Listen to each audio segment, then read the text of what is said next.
What's going on, guys? Big Turkey on Week here.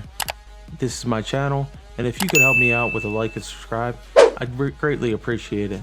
Thanks, and here's the video. First thing I want to answer is, how do you get in lobbies with your geo filter on but also stay in chat? This actually works pretty simply. You cannot have your filter mode on that does not, if it does not include your location. So let's say I was in Maryland and my filter does not include Maryland. If it is on, it will not let your party join chat. So what you have to do is either in this screen before you start the game, get in the chat while the filter is off. Then start the game and turn the filter on before you start the game and start it. Then as you're filtering, because your friends are already in, they can join your lobby. Now if you are already in the game and your geo filter has been on, it is okay to flip your geo filter off and then turn it back on. You just don't ever want to start the game with your geo filter off, because it'll allow servers into your connection that you do not want. So as long as you start the game with the geo filter on, you can flip it off and on in game as much as you want to. One of the next questions that I get asked a lot is about the server connection itself. Now here it'll show you the legend on your geo filter and how the connections work. The biggest thing that you want to find is when you start the game, it should block all connections, so with these yellow markers outside of your geo filter. If it is not doing that, then servers that are not in your geo filter are being allowed in.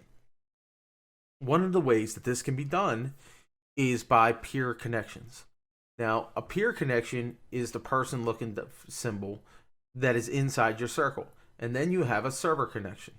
If you are on a peer connection inside your circle, that can then connect to a direct server outside of your circle, because you are filtering your connection to the peer and not your connection to the actual server.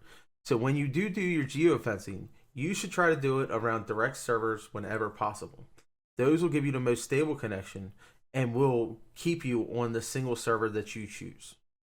All right, so the next question I get a lot of times is people that don't have the XR500 or the XR700 router and maybe have the XR1000 or the Netdumas R1 or R2 that have recently come out. They're all very, very good routers, but not all of them include hybrid VPN, which is what I currently use. Therefore, there's a lot of questions about how to set up the VPN network.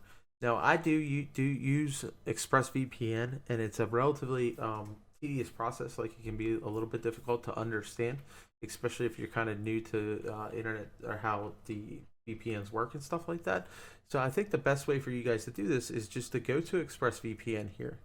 And if you go to setup and go down to router, then select your router into Netdumas, click the open VPN and follow the instructions. So this will be your username and password that you need to use.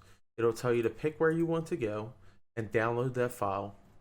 Once you download that file, for full instructions, you'll be able to go to this Netdumas and pull up the entire full instructions on a step-by-step tutorial that should be able to get you set up with a full VPN service for your Netdumas router on either the R1, R2, or XR1000.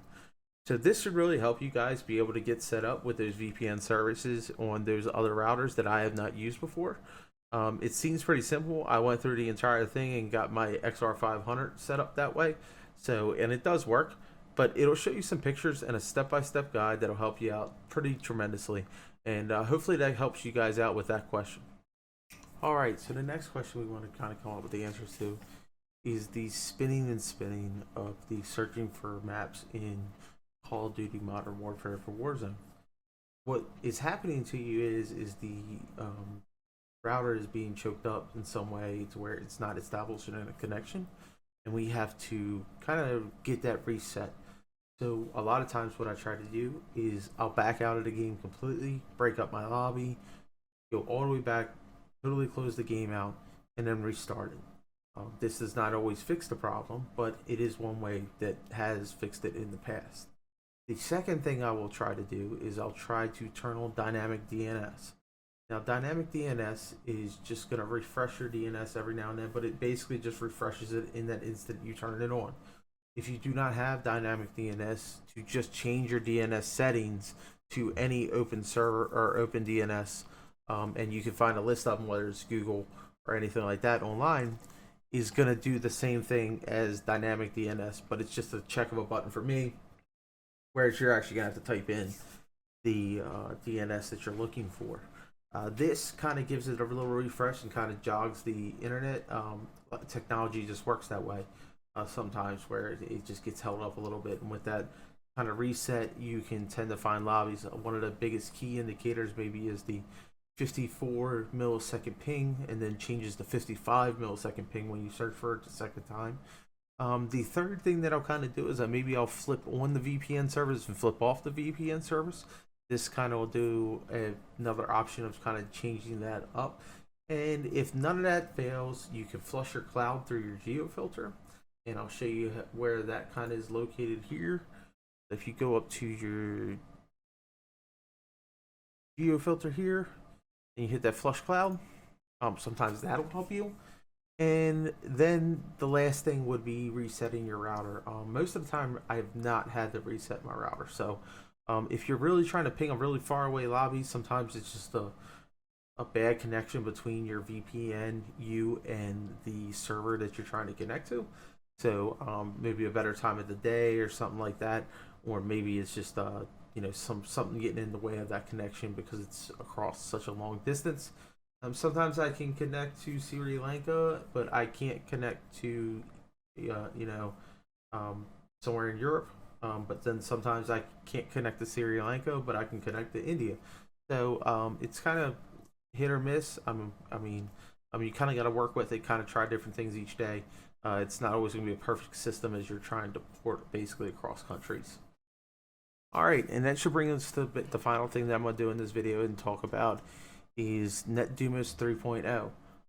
One of the things that people have kind of asked about is that when they set their Netdumas up, it is not the same as the one you see in front of you on my screen, and that is because you do not have Netdumas 3.0.